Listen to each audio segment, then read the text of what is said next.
And God said, "Let there be The light." Lord says, "Let my people go." I am the way and the truth and the life. No one comes to the Father except through me.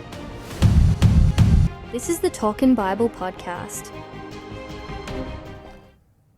Hey everyone, welcome to the final episode of this week's Talkin' Bible podcast. I'm back with Shannon for the last time this week. Hello, Shannon. G'day. How you going? Good. We are doing Sermon on the Plain. We've spent Sermon on the Mount twice. Now we're going to do Sermon on the Plain, which is much of the same stuff. It is. But this is Luke's version. This is Luke's version of the Beatitudes. Yeah, almost the Beatitudes. That starts with the Sermon on the Plain is a truncated version of the Sermon on the Mount. We won't get into whether or not I suspect Jesus just preached the same stuff multiple times. I'm a preacher. I'm always re-preaching and repurposing content. I suspect Jesus did the same thing. But nonetheless, in this context, it's on a flat place, not on a mountain, and it has some of the same points.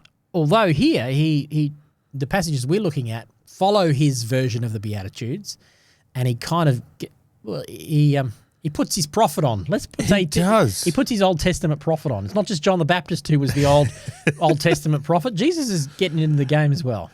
Yeah, I like this. I've almost like it. This is the reverse. I'm like titling it the reverse Beatitudes. Reverse Beatitudes. I like that thought. Yeah, in a sense. Yeah. But let's read it and we'll have a chat about it. Mm-hmm. So Jesus pronounces woes. Now that is encouraging, isn't it? Oh, Jesus says, woe to you. You can imagine you're sitting back there, you're on the plane, it's a I'm nice sunny comfortable. day, it's a light breeze blowing, the grass is There's a lake just, down there somewhere. It's a gorgeous day. And then Jesus says, but woe to you. You'd sit up straight, wouldn't you? You're like, whoa, you're talking to me? Yeah, sorry. Woe to you who are rich. Yeah, woe to you who are rich. And then half the crowd sort of goes, well, that's not me. That's not me. Yeah, exactly. But there was plenty around. Some of the more wealthy people, the Pharisees, those love money, they were sticking around the outside of the crowd. They were listening. Yep. But woe to you who are rich, for you have received your... hang on. I'm going to just change my version because I've got a different version. It's popped up a different version on me. Sorry. I'm going to do that. I was changing things last minute. There we go. Come back here. Okay. Here I am. But woe to you who are rich, for you have already received your comfort. Woe to you who are well fed now, for you will go hungry. Woe to you who laugh now, for you will mourn and weep. And woe to you when everyone speaks well of you, for that is how their ancestors treated the false prophets. Okay. Now, I reckon half the crowd just went, whew, thank goodness. That's not me. That's not me. Right. Yeah. But I reckon there were a few people on the outsides and in the middle of the crowd just sort of looked at each other and went, Is he talking about us? ow. Yeah. That hurt. Yeah. That was direct and that was sharp and that hurt. Mm. Now, before all this was basically the Beatitudes. Blessed are you who are poor, for the kingdom of for yours is the kingdom of God. Blessed are you who are hungry now, for you will be satisfied. Blessed are you who weep now, for you will laugh. Blessed are you when people hate you, when they exclude you and insult you and reject your name as evil because of the Son of Man. And rejoice in the day and leap for joy, because great is your reward in heaven, for that is how their ancestors treated the prophets. Isn't that interesting? That is almost, not exactly, but almost a complete reversal of what these said. So there's a lot of similarities there. Poor, rich. Yep. How they treated the prophets. How they treated the prophets is there twice. Yeah. I mean, there's a chiasm sitting in here. Laughing. He said, he says, you're going to laugh, but he says, blessed, woe to you who laugh. Yeah. Very clever. I mean, I should have looked at the chiasm. I wonder where the chiasm is, in the middle there somewhere. Why didn't I look for that? But there certainly got to be two parallel thoughts there. Definitely. All the way through. And it's ironic that, like, even the laughter one, it's good to laugh, but then Jesus says not to laugh. So let's just back up a sec. Yeah. Because he says, hey, woe if you're rich, woe if you're hungry, woe if you're prosperous or fat or eating well or Yep. woe if you are praised now. Yeah. And none of those things are in and of themselves automatically bad, are they? Well, not necessarily, but, and I think this is the but part. And it says here, but woe, Yeah, but woe. is if it's off the back of those who are poor, Very good. who are hungry, who are weeping, and who are hated.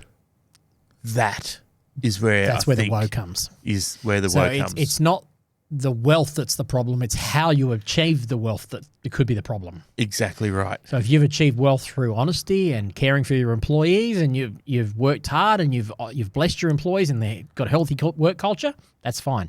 But if you've achieved wealth by exploiting your employees, Yep. woe to you. Yeah, and you've been cheating people, Yep. all of that sort of Where stuff. the bottom line has been more important than the people. Yeah, Yeah. you know, even unsafe work practices, all those sort of things. I was listening to this morning on a podcast, listening to NT Wright on Ask to NT Wright something, and he just quoted out of the blue. He was in an interview. I can't remember the context. He said he hasn't got the stats exactly right. You just remembered hearing that 80% of the world's businesses put money before their people. So And that is so that's pretty damning. sad to hear, considering Their bottom line is more important than their people. the people are the asset That's of the right. organisation, not the Exactly. building, Yep. not the product, none of that. The people Yep. are the asset. And this, unfortunately, and we see it in all sorts of organisations, not-for-profits, for-profits, Yeah, it happens everywhere. when we put processes before people, Or bottom line or success in And, some way we measure you know, rather than the people. the bottom lines, all of that before the people, we get it wrong. Mm. And I think that is what Jesus is exactly saying here. When we put all of these things before the people, before the poor, before the hungry, before, you know, the people that are mourning, before the people that are downcast and are hated and are the outsiders, if you're building your life on top of those people, Yeah.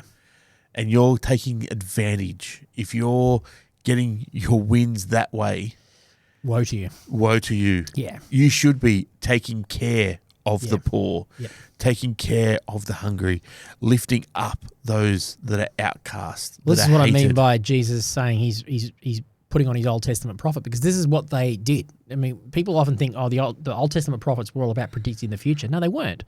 They happened to do some prediction, but most of their prediction was linked to what they knew was going to happen, because they Yes. were calling them to account for their bad treatment for that time. of exactly the stuff Jesus is saying, this exploitation, this failure to live by God's covenant, God's law, which was different, which was care for, he says, treat the foreigner well, because you were once foreigners in Egypt. You know what it's like to be enslaved, so don't do that to other people. And the big four, we talk about a lot on the podcast, the Old Testament, the prophets are constantly calling them for their mistreatment of the poor, the foreigner, the widow, and the orphan. Yep. Which is a way of saying the most vulnerable people, and he's calling them for their abuse and maltreatment and exploitation of the vulnerable.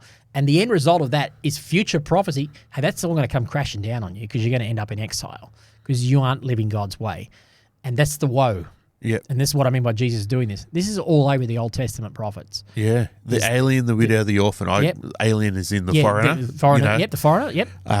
You know, alien to your land or alien to your region, your whatever. And you know? basically, it can be anybody who's vulnerable. Yes. So to bring it into modern culture, we've got to go, well, who are vulnerable people in today's culture? Yeah. Who are the marginalised in today's culture? Who are the people who society does not look out for? Yep. And we've seen it even in recent times, and I'm going to try not to get angry because we've just done a podcast on anger.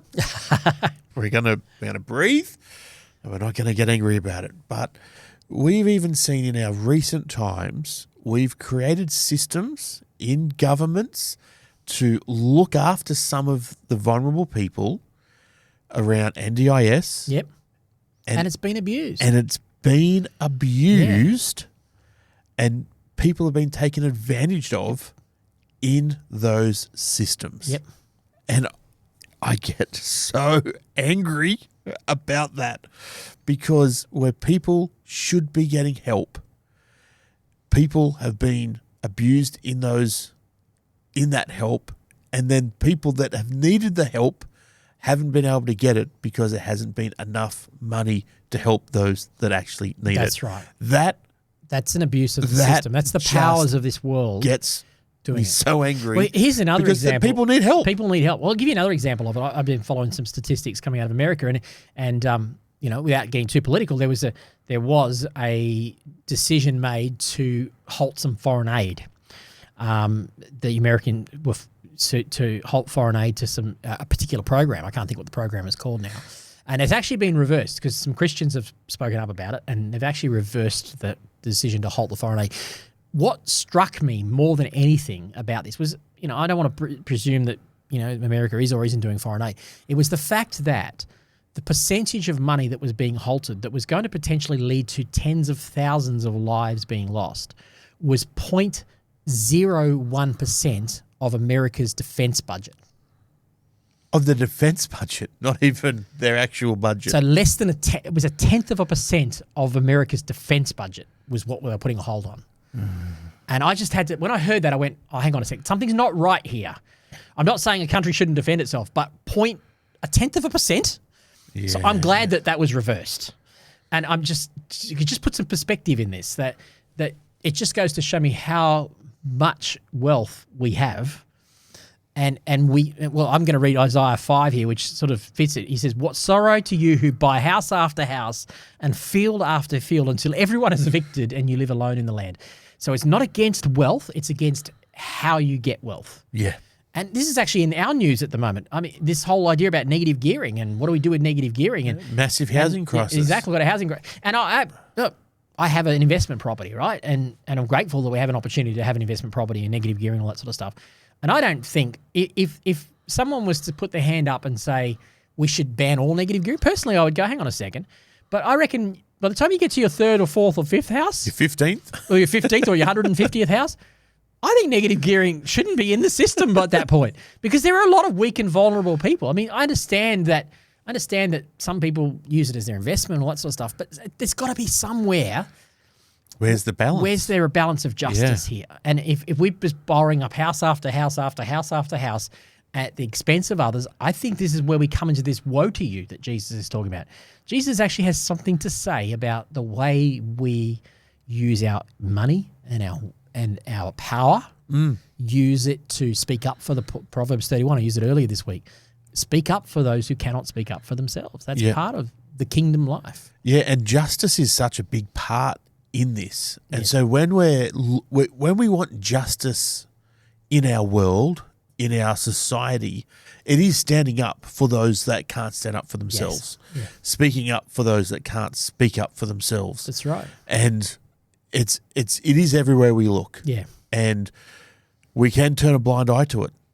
We go, oh, it's not my problem. It can be someone else's problem. We don't have the luxury of doing that. But for Christians, we don't. And sometimes it's in the way, how can we, Shannon, what do we do about that? It can be as simple, and I don't want to go all political, but it can be in the way we vote. Yep.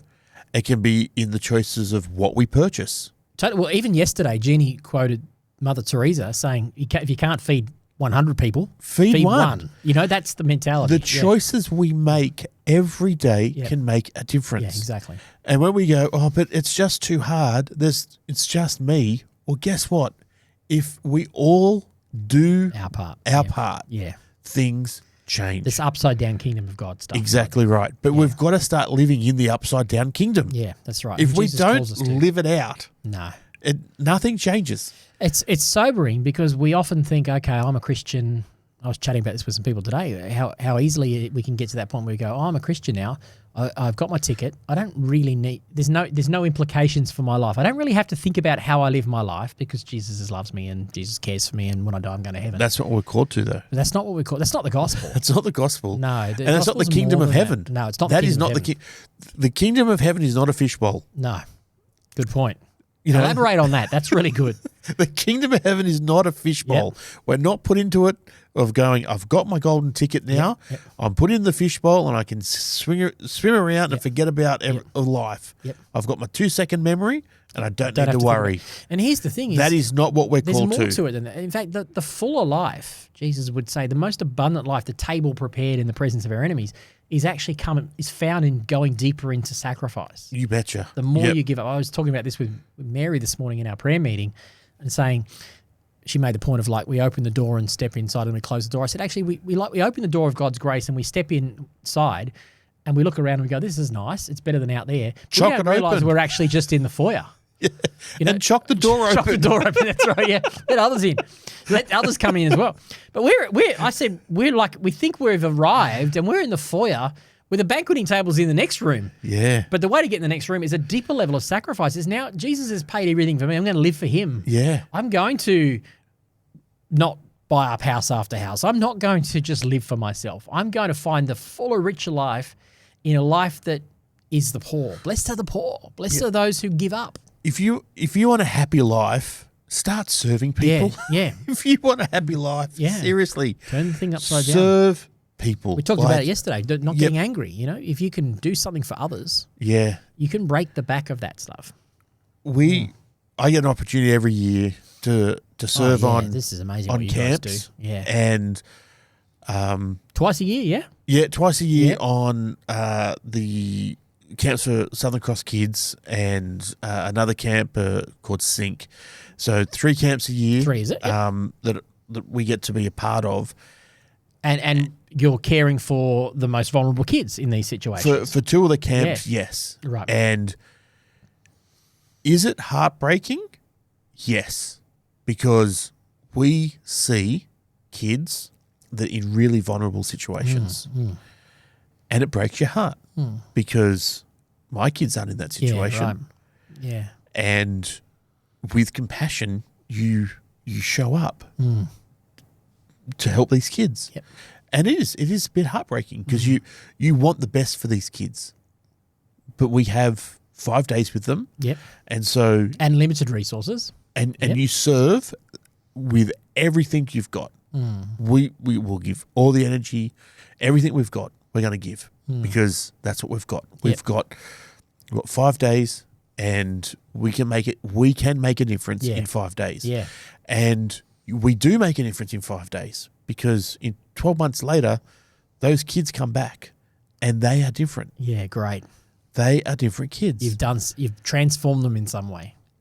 And then we get 5 days with them, and 12 months later they come back again. Beautiful. And they are different kids. And it's all we're getting to do is we get to give them some hope. Hope, dignity. Yep. Yep. Now, do we get to change the circumstance that they are facing in their world? Not necessarily. They've had a really hard start in life. It's a hard start in life that they've got. Now, sometimes they're in amazing care systems, which is fantastic. Yeah. But Sometimes you've shared some others that are pretty dysfunctional. Even the care system's not caring for them. that's is it? right. Yeah. And sometimes they're not, and we don't know. No. But you know what? If those kids get to come to camp, you betcha we are going to serve those kids like there's no tomorrow. Yeah, beautiful. Because So you're doing what you can do, and it has the power. God has the power to take that exactly and right. transform them. And that's my job is just to do my job. Yeah, that's right. And each of us can do our part. And everyone can do, Yeah. and there's someone else on camp that's going to do their job, Yep. and Beautiful. their job, and everyone's going to just do their job. Yeah, great. And we're going to trust that's enough. Yep, beautiful. And we see amazing results from us all coming together just to do our jobs. And the transformation is unbelievable. Now, I have cried many a tears at the end of camp. I will admit that. And there's sometimes you get to the end of camp and you go, that was an amazing week. And there is a joy that sometimes there are no tears. There's a peace. Yep. And sometimes there's a peace with tears. It's all over the shop sometimes. But you've got to you've got to if you want that true happiness, serving is what's going to do it. I wonder if that's what Jesus means when he says, "Blessed are those who mourn." Yeah, for they shall. He's talking about laughing here. Yeah. It's the mixture of feeling, but it's cost you tremendously. It would have been easier not to be exposed to any of that level of pain. Totally, but there's such a blessing in allowing yourself to be entering into that. The injustice of that thing, and speaking up for those that cannot speak up for themselves. Exactly right. Yeah. And you know what?